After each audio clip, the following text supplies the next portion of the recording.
السلام عليكم. كلاكيت تالت مرة أو رابع مرة، مش فاكرة دي المرة الكامل، يبقى هبدأ أنزل فيها فيديوهات تعليم الكروشيه. لو انتوا بتشوفوا فيديوهات كتير ومتبقاش عارفين تبدأوا منين، متبقاش عارفين تطبقوا ازاي، فبإذن الله المحاضرات دي هتبقى خطوة بخطوة، هناخد ايديكم وهنقدر ان احنا نطبق كل حاجة احنا بنعملها. مش هديكوا الغرزة وامشي، لا، هيبقى الغرزة وبعدها في مشروع تقدروا تطبقوه، علشان يبقى الكلام مش عملي بس، مش نظري بس، لا هيبقى طبعا عملي، لان اصلا الكروشيه اساسا هو عملي مش نظري. يعني مش هقول لكم الغرزه دي تتعمل كده او شكل الغرزه دي كده وخلاص وامشي، لا، لازم ان انتوا تطبقوا.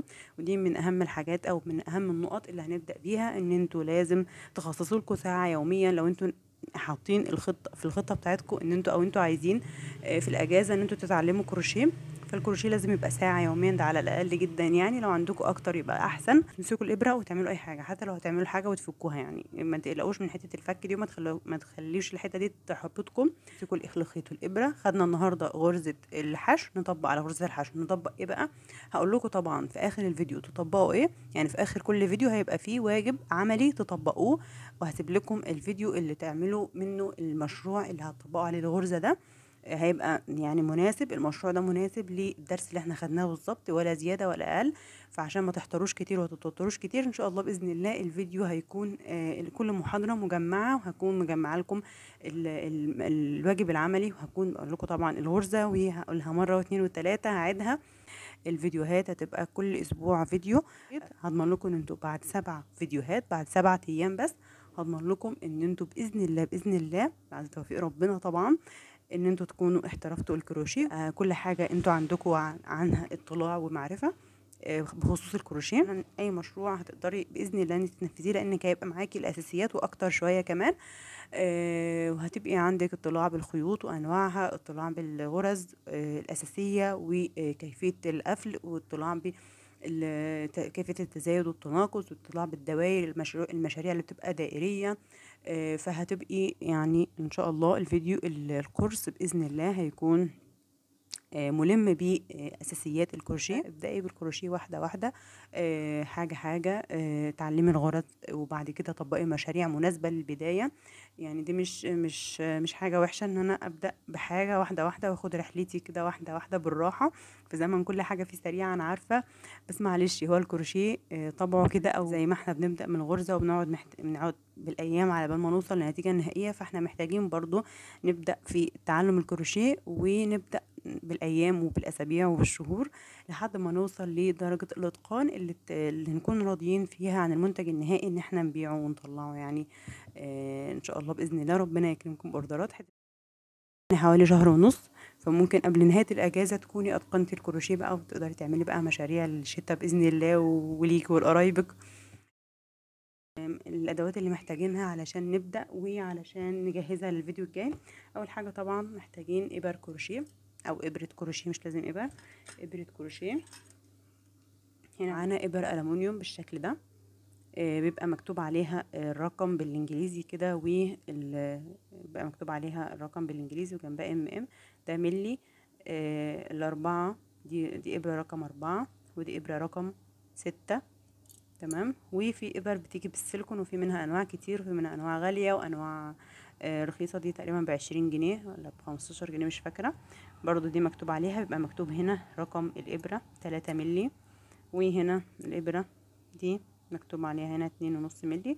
فالشكلين اللي احنا هنستخدمه، مش عايزه ادخلكم في حاجات في انواع تانية ستانلس والحاجات دي الغالب النوعين اللي احنا بنستخدمهم: الابره الالومنيوم اللي بتبقى كلها الومنيوم، او الابره السيليكون. دي في منها بيبقى ريزن وفي منها بيبقى خشب، بس هو ده اللي احنا هنستخدمه غالبا، على حسب ايدك بترتاح على ايه. ما يفضلش ان انا ابدا بدي خالص، ما يفضلش ان انا ابدا بيها، وما يفضلش ان انا ابدا بدي برضو اللي هي 2.5 ملي صغيره. فيفضل ان انا ابدا في المتوسطه. فالاتنين دول كده على جنب، اللي هو الابره الكبيره قوي، وفي اكبر منها كمان، في 8 بالشكل ده. فالابر الكبيره قوي دي ما يفضلش ان انا ابدا بيها 2.5 و8 و6، ما يفضلش ان انا ابدا بيها. يفضل ان انا ابدا بابره متوسطه، زي ابره 4 ملي او ابره 3 ملي. دي ابره 5، حبيت اوريها لكم برضو. فدي المقاسات. عايزه اكلمكم عن الابر شويه. نتكلم ان الابره كل ما مقاسها زاد، كل ما هي حجمها زادت. فهنا عندنا الاربعه دي هي اصغر واحده. تمام. ال4 مللي دي هي اصغر واحدة وليكن يعني. بعدها ال5 مللي، ال5 يبقى بتزيد شوية، فحجمها زاد معايا، الخطاف بتاعها زاد وحجمها زاد، فدي كده كبيرة. بعد كده جينا لل6 مللي، ال6 مللي حجمها بقى اكبر، شايفين الشكل ده، حجمها بقى اكبر شوية. وال8 مللي طبعا كبرت شوية. فاللي احنا نقدر نستفاده من النقطة دي ان كل ما الرقم بتاع الابرة زاد كل ما حجم الابرة زاد معانا. تمام. دي بنستخدمها مع الخيط الكليم. الابرة الصغيرة دي الغالب اللي انا بستخدمها، اللي هي 4 مللي دي الغالب اللي انا بستخدمها في معظم المشاريع. فدي اللي انتوا هتحتاجوها لو انتوا حابين تشتروا اي حاجة عايزين تشتروا دلوقتي، فانتوا هتشتروا دي الابرة ألمونيوم 4 مللي. تركزوا في رقم الابرة دي كده وتشوفوا إبرة ألمونيوم 4 مللي. تمام. دي أول حاجة هنحتاجها، مع إن دول كلهم هنحتاجهم بس مش دلوقتي. عرفنا إن احنا كل ما رقم الإبرة بيزيد الحجم الإبرة بيكبر معانا. والإبرة الكبيرة بنستخدمها مع خيط سميك، الإبرة الرفيعة بنستخدمها يعني الصغيرة دي أو المتوسطة دي، لأن في أصغر منها طبعا، في أصغر من ال4. الإبرة المتوسطة بنستخدمها مع خيط متوسط السمك برضه. تمام. دي أول حاجة هنحتاجها، إبرة كروشيه طبعا. والخيط ده هو ده خيط سميك، ما يفضلش ان احنا نبدأ بيه، بس في الصوف حلو عشان هيحسسك ان انت بتبدأي حاجة يعني. بس في المشاريع اللي احنا في الاولاني يعني لو مشاريع الصيف تمام ممكن ننزل شوية. فعندنا الخيط ده خيط صوف برضو. اي خيط صوف قدامكم يعني يكون عادي زي ده مثلا، مش رفيع قوي يعني، نبعد عن الخيط ده. الخيط ده رفيع قوي فنبعد عنه، مش هنبدأ بيه، مش هينفع نبدأ بيه عشان هيضايقنا. ده شوية كده قدام. لكن اللي هو الخيط يكون متوسط السمك زي ده او سميك شوية، يعني لو كان ده بس جيب خيط متوسط السمك زي ده او خيط سميك زي ده. ما لقيتوش خيط صوف خالص، يعني ما فيش محلات قافلة دلوقتي او عاينة الخيوط الصوف للشتاء مثلا، فممكن نجيب معانا خيط. آه، ممكن تجيبوا خيط مكرمية قطن بالشكل ده، هو برضو قطن فينفع لمشاريع الصيف. وفي نفس الوقت ما برضو مش رفيع قوي ومش سميك قوي، فينفع ان احنا نشتغل بيه في البداية كويس جدا ونقدر نعمل بيه مشاريع وكده. فتمام برضو ممكن نشتغل كذا اوبشن. لو لقينا الصوف الاولوية للابيض اللي هو ده، وبعد كده الخيط اللي هو السميك ده. لو ما لقيناش الاتنين، ما لقيناش صوف خالص جنبنا، فممكن نجيب خيط مكرمية قطن بيبقى موجود بالشكل واللي تلاقوه جنبكم متوفر. فخيط متوسط السمك وإبرة مقاس 4 مللي ألمونيوم. دي أول حاجتين هنحتاجهم، ودول الأساسيات اللي احنا هنحتاجهم في الكروشيه. نحتاج علامات ماركر، نحتاج شوية علامات، هنحتاج عدد من العلامات دي برضو بتبقى جاية في كيسة كده. فدي هنحتاجها عشان نعلم الغرزة الأولانية والغرزة الأخيرة عشان ما نتلخبطش. فدي برضو بنحتاج الإبرة دي إبرة التنظيف، اسمها إبرة الكنفا، إبرة التنظيف. وبتيجي بالشكل الستانلس ده كده، ستانلس كده وما بتتلضم كده. وعندنا الجزء ده بتاعها مش مدبب، مش يعني مش زي الإبرة بتاعة الإبرة الخياطة، مش مدبب، هو نوعا ما أملس عادي، فمتعورنيش لما بعمل كده.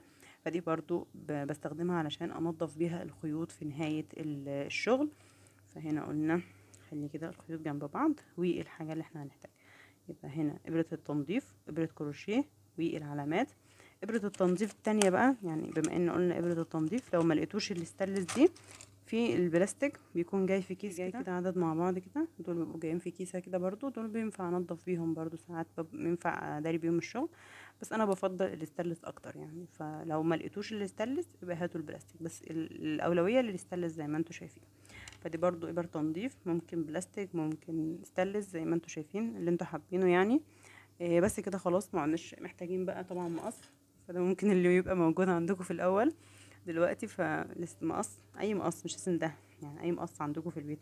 عندنا المازوره بقى، يعني برضو دي ممكن تبقى عندنا كلنا. فهي المازوره برضو عشان اقيس المقاسات، اقيس الشغل بتاعي. التنظيف ابره كروشيه مقاس 4 مللي، يفضل ان انا ابدا بيها.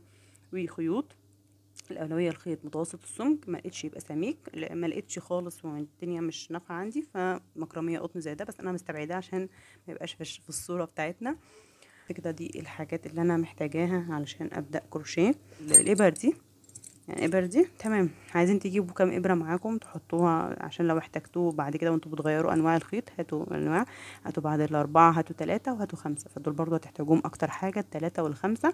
يبقى 4 و3 و5 دول اكتر حاجه. الاسبوع الجاي هنبدا اول محاضره في دروس التعليم الكروشيه. ان شاء الله تكونوا حضرتوا الادوات عشان نبدا مع بعض. بس كده، ده كان فيديو النهارده. يا رب يكون الفيديو عجبكم، ولو لسه مش مشتركين في القناه اشتركوا عشان تتابعوا بقيه المحاضرات. ولو حابين ان اضيفكم في الجروب التفاعلي على التليجرام قولوا لي في الكومنتات. وبس كده، ومع السلامه.